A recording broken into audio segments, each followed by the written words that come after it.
100 preguntas y respuestas para comprender el conflicto colombiano es un espacio para divulgar el conocimiento histórico y promover el sano debate. Orientan este programa los profesores Mauricio Albeiro Montoya y Wilmer Zuleta. ¿Qué puedo hacer por mi pueblo? Aquí ya no existe paz, aquí ya no hay libertad, aquí ya no pasa un día sin algo que lamentar.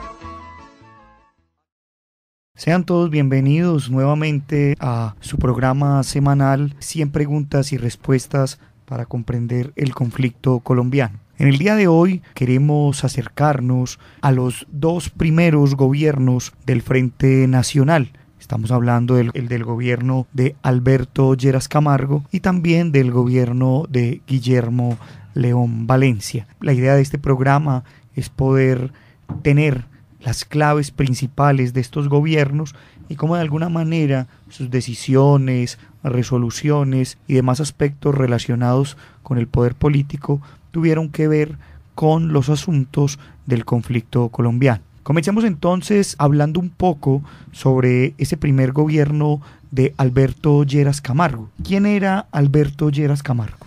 Bueno, Alberto Lleras Camargo fue un gestor de este fenómeno político del Frente Nacional y fue el primer presidente que, por decirlo así, abrió este fenómeno en el periodo de 1958 hasta 1962. También tuvo determinadas participaciones relevantes, como lo fue en el periodismo, también fue concejal, fue congresista, fue ministro y fue secretario general de la OEA. Sus discursos políticos siempre fueron a favor de los acuerdos pactados y justificó la importancia de determinados acuerdos alternativos. En su discurso de posesión presidencial sorprendió al hablar de que la violencia se generaba como consecuencia de esa debilidad o de esa ausencia como tal del Estado.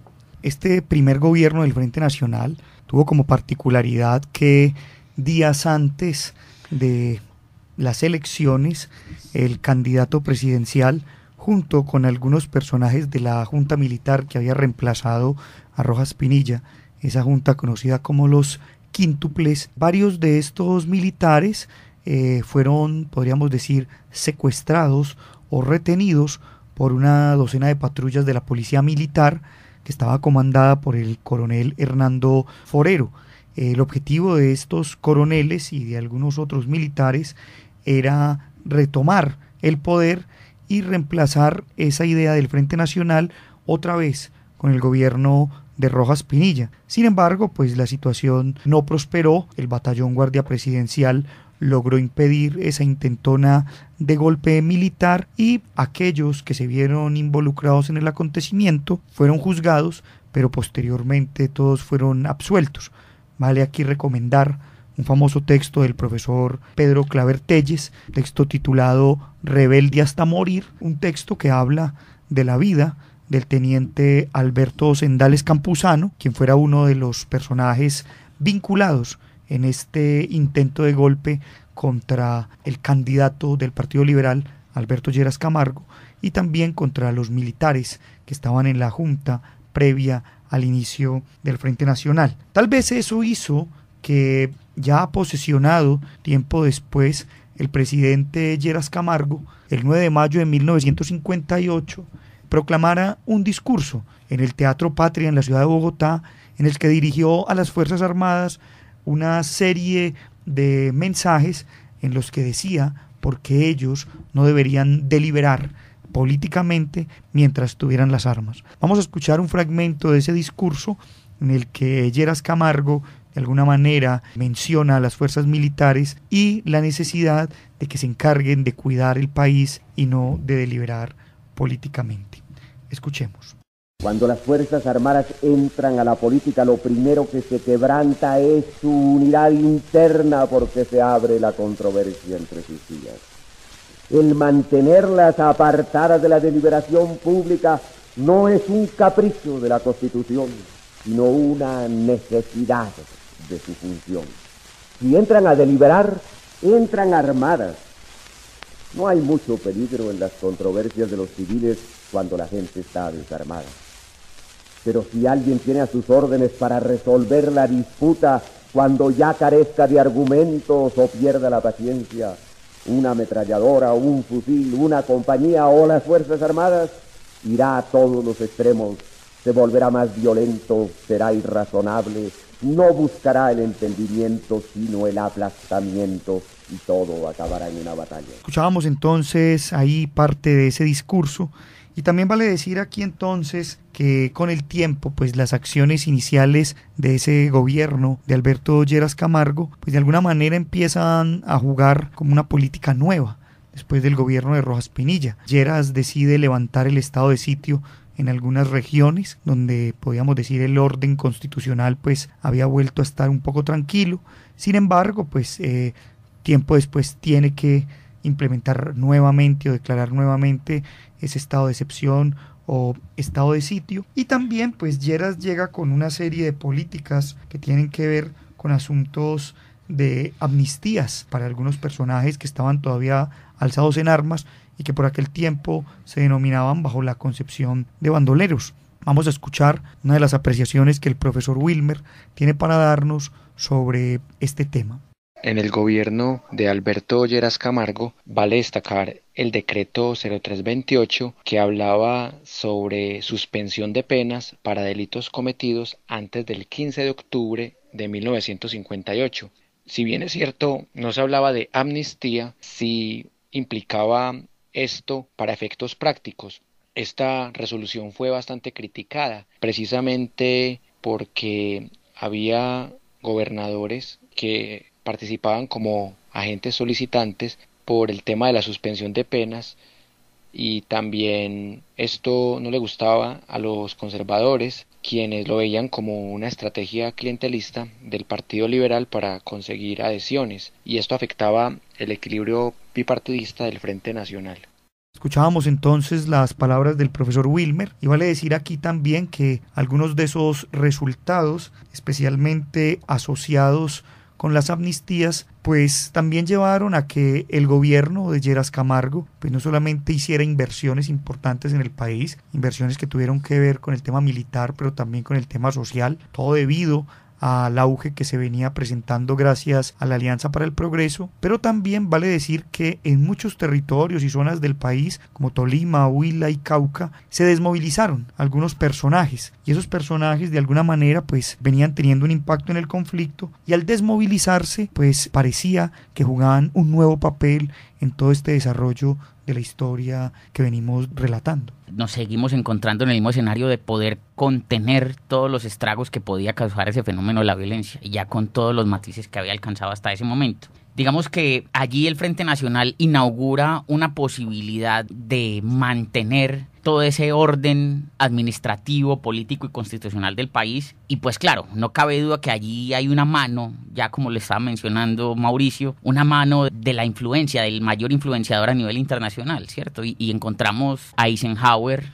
al mando del gobierno norteamericano, ¿cierto? El personaje que con mayor ahínco pone en marcha el intervencionismo de Estado en el resto del mundo, y aquí nos encontramos entonces que este acuerdo conducía a ese propósito, ¿cierto? A buscar mayor afinidad con Estados Unidos. Esa observación que vamos a encontrar, digamos, con Lleras Camargo y más adelante con Guillermo León Valencia, es lo que vislumbraba Marco Fidel Suárez en su momento de poner la mirada en esa estrella del norte. Y lo hizo entonces con el ánimo de contener la reacción social en este momento para poder consolidar otra política económica. Y entonces nos encontramos con el decreto 0323, que es la inauguración de la Oficina de la Rehabilitación, donde es un acompañamiento, podríamos denominarlo como hoy se podría llamar integral, política, económica, infraestructura, asistencia social, para brindar atención en aquellas zonas donde la gente declinara el uso de las armas y retornara a la actividad productiva a cambio de mucho acompañamiento. Entonces digamos que allí lo más importante fue las obras de infraestructura, con el acompañamiento económico, la concesión de tierras. Digamos, allí hay un aspecto importante, como lo señala Otto Morales Benítez, y es que allí aquellos guerrilleros que decidían retomar la actividad productiva, se les concedía propiedad sobre las tierras que tenían si demostraban tener posesión de ella antes del momento del conflicto. Y allí, digamos, hay una serie también de acuerdos de armisticio, ¿cierto? Ya encontramos allí, por ejemplo, a Charro Negro y a Manuel Marulanda Vélez haciendo acuerdos con el gobierno a cambio, pues,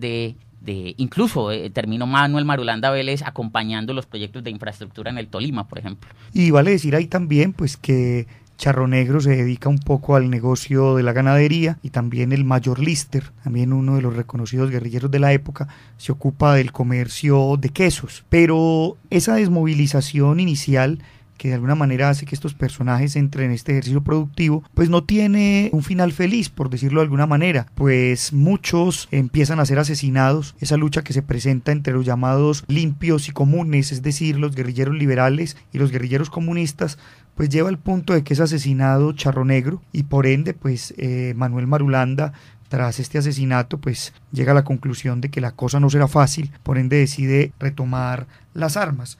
A pesar de todo esto, pues hay una especie de ambiente popular y de emoción por la llegada del gobierno de Lleras Camargo, y vamos a escuchar a continuación una canción popular, parrandera podríamos decir, interpretada por Carlos Muñoz en el año de 1958, que titula El 7 de agosto. Vamos a escuchar un fragmento de esa canción que de alguna manera pues sus letras celebran la llegada al poder de Alberto Lleras Camargo y por ende pues la caída de lo que por aquel momento se denominó la dictadura de Rojas Pinilla. Escuchemos. Se fueron las amarguras, debemos seguir en paz. Se alejó la dictadura para no volver jamás.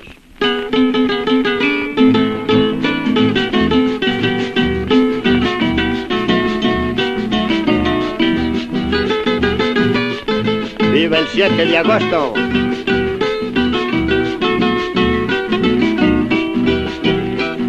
Sigan el camino angosto que debemos trajinar, que en este 7 de agosto sí me quiero emborrachar, que en este 7 de agosto sí me quiero emborrachar. Que viva Lleras Camargo con toda su valentía, que viva Lleras Camargo con toda su valentía. Su nombre sigue volando por toda la serranía, su nombre sigue volando por toda la serranía. Que paguen buenos jornales al que buen trabajador y ocupen a liberales igual que al conservador. Agarren los asadones y empiecen a trabajar. Vivan los conservadores y el partido liberal. Escuchábamos entonces ese fragmento musical, y también pues eso nos invita a hablar algunos hechos que también pues desarrollaría el gobierno de Alberto Lleras Camargo, y uno de ellos pues tiene que ver específicamente con el ámbito agrario. El gobierno de Lleras expide la ley 135 y a la par posteriormente funda el Instituto Colombiano para la Reforma Agraria, más conocido como el INCORA, ambos instrumentos con el objetivo de tratar de resolver el problema de la inequidad territorial. Sin embargo, pues años después las estadísticas mostrarían que el total de tierras adquiridas entre el 62 y el 70 equivalía solamente a un 1,9% de la superficie que se calculaba se necesitaba. Por ende, pues tampoco se beneficiaron muchas familias. Se habla alrededor de unas 40.000 familias que hacían parte de un grupo de 8 millones de personas que, según el censo de 1964, dependían de la agricultura. Pues así entonces la situación de la ley 135, a pesar de que tenía muy buenas intenciones, pues podríamos decir se quedó tan solo en un menos de un 10% de aplicación. Vale decir acá, pues como para ir dando un poco final a este aspecto del gobierno de Lleras Camargo, que cierra su primer ciclo del Frente Nacional, convirtiéndose, pues además de ser el puente para la Alianza para el Progreso, es un gobierno que cierra como testigo de la aparición de muchos otros grupos armados, como lo fueron el MOEC en Urabá y Cauca, o como lo fueron el liderado por Tulio Bayer en Bichada, o en Boyacá, aquel liderado por Federico Arango Fonnegra. Muchos de esos movimientos ya influenciados por el triunfo de la Revolución Cubana de 1959. No podemos dejar pasar aquí también pues que Alberto Lleras Camargo siempre fue pues un político bastante ducho, bastante reconocido en estos ámbitos. Ya había reemplazado a Pumarejo en el 45 cuando este había renunciado, y como lo habíamos dicho en programas anteriores, se había convertido en uno de los ejes centrales, en una de las cabezas de ese movimiento del Frente Nacional negociado con Laureano Gómez, y que lo llevaría a él a convertirse en el primer presidente de este pacto político. Pasemos un poco a la otra pregunta que nos compete el día de hoy y hablemos de ese otro presidente, de ese segundo presidente del Frente Nacional, Guillermo León Valencia. Bueno, Guillermo León Valencia nace en Popayán y es hijo del poeta Guillermo León Valencia. Su aparición como tal fue en 1956, cuando se presentaba en ese momento el gobierno de Rojas Pinilla. La Universidad del Cauca le otorga a él un doctorado honoris causa, y esto lo que genera es que conlleva que su discurso como tal se vaya a gestar o se vaya dándole una crítica como tal al país de manera directa. Bueno, el presidente Guillermo León Valencia, pues a diferencia de su antecesor, pues sí es un tipo mucho más fuerte en sus declaraciones y de alguna manera pues se opone a cualquier posibilidad de diálogo con los que estuviesen levantados en armas en aquel momento, ya fuese guerrillas, ya fuese bandoleros. Incluso hay una anécdota bastante interesante traída en un texto por Juan Carlos Iragorri, en la que reseña las palabras del mandatario cuando un grupo de periodistas y de gremios le sugieren o le preguntan el por qué no dialogar con subversivos, y la respuesta del presidente Guillermo León Valencia es bastante particular al decir que para él el diálogo existe mediante una diligencia judicial que se llama indagatoria, en la cual el representante del Estado es el juez. Pues de alguna manera esas palabras de Guillermo León Valencia pues muestran cuál va a ser su talante en el gobierno, un talante que va a llevar a cabo sobre todo atacando a los grupos alzados en armas y aquellos que estaban ubicados ya en las denominadas repúblicas independientes. Vamos a escuchar también aquí al profesor Wilmer, que tiene algunas de las apreciaciones que nos permitirán entender también varias de esas acciones que se llevaron a cabo durante el gobierno de Guillermo León Valencia. Escuchemos. En el gobierno de Guillermo León Valencia vale destacar varios hechos que enmarcaron el conflicto armado nacional. Por ejemplo, se dio la consolidación de aproximadamente 90 cuadrillas bandoleras en territorios como Caldas, Valle del Cauca y Tolima. También vale destacar la condecoración de la Cruz de Boyacá, con la que se hizo honor a Evelio Buitrago Salazar, famoso para 1965 por ser el mayor cazabandoleros. Sumado a esto, la huelga nacional estudiantil de 1965, que fue liderada por la Fundación Universitaria Nacional, tuvo gran auge con el objetivo de denunciar los atropellos cometidos por el gobierno norteamericano al invadir la República Dominicana. Todo esto hizo que el gobierno de León Valencia fuera bastante polémico en el marco de las pugnas del conflicto. Sumadas a esas acciones que el profesor Wilmer menciona, vale decir también que durante el gobierno de Guillermo León Valencia se da la aparición del ELN, ese Ejército de Liberación Nacional, que en 1965, tras la toma de Simacota en Santander, pues lanza su primer manifiesto y empieza a ser también parte de lo que sería la aparición de nuevas guerrillas. También el protagonismo político alcanzado por figuras como Camilo Torres, del que posteriormente hablaremos, y también pues recordaremos que en ese periodo, en febrero del 66, el sacerdote guerrillero Camilo Torres pues será dado de baja en su primer enfrentamiento contra el ejército.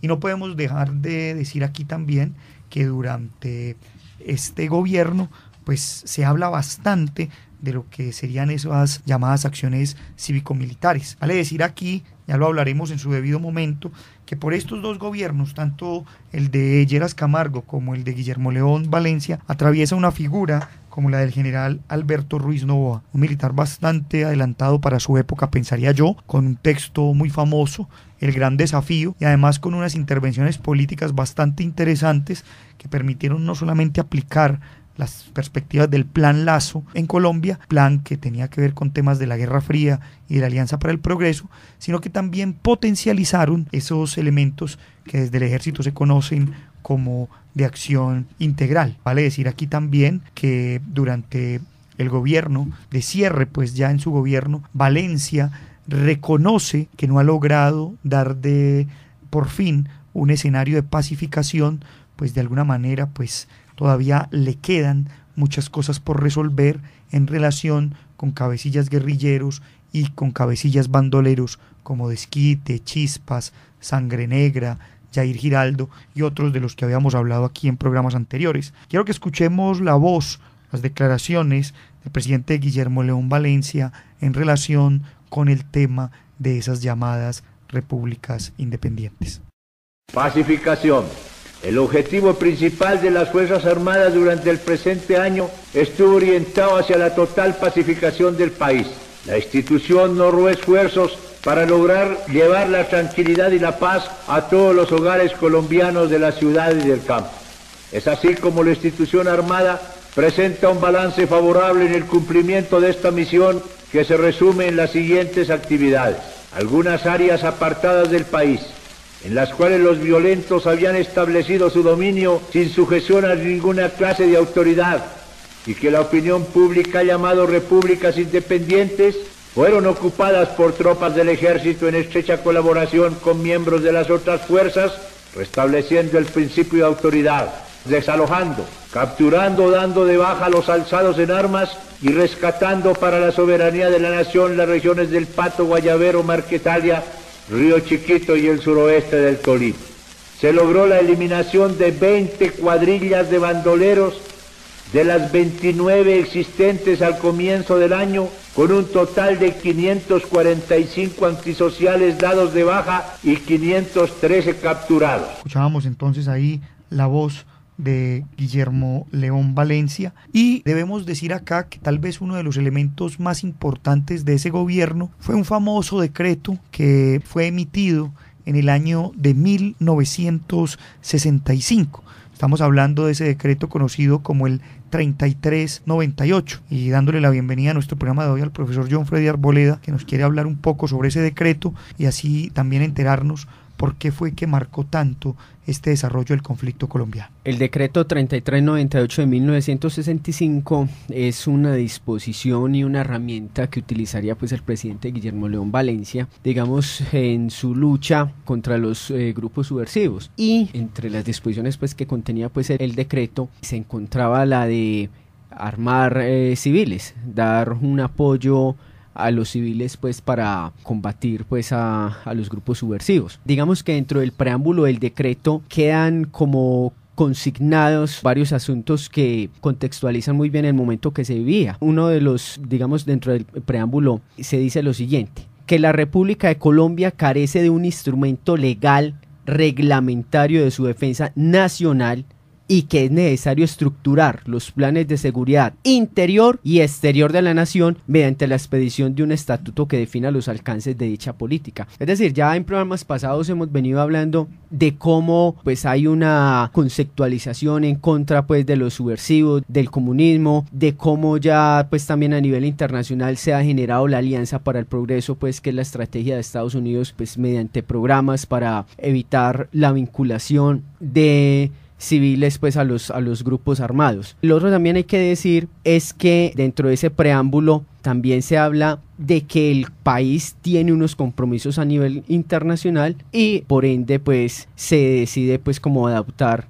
este tipo de políticas pues en esa lucha antisubversiva. Vale decir ahí también pues que los hacendados y aquellos que se veían sometidos a la extorsión, al robo de ganado por parte de las guerrillas, pues piden al gobierno que tome cartas en el asunto, y al no tener suficiente pie de fuerza, pues se permite que se armen a los peones de las haciendas, y podríamos decir de alguna manera que surgen aquí los primeros embriones del paramilitarismo, ¿cierto? Que posteriormente pues se convertirá eso en una ley, y esa ley que se ratificará el 16 de diciembre de 1968, será la Ley 48, ratificándose así lo que podríamos llamar grupos de autodefensa. Esa ley también además recomendaba la implementación de manuales militares. Recordemos que por aquella época ya se hablaba de aspectos como la Escuela de las Américas, el Plan Cóndor y una gran cantidad de elementos que nos permitían ver cómo se podía formar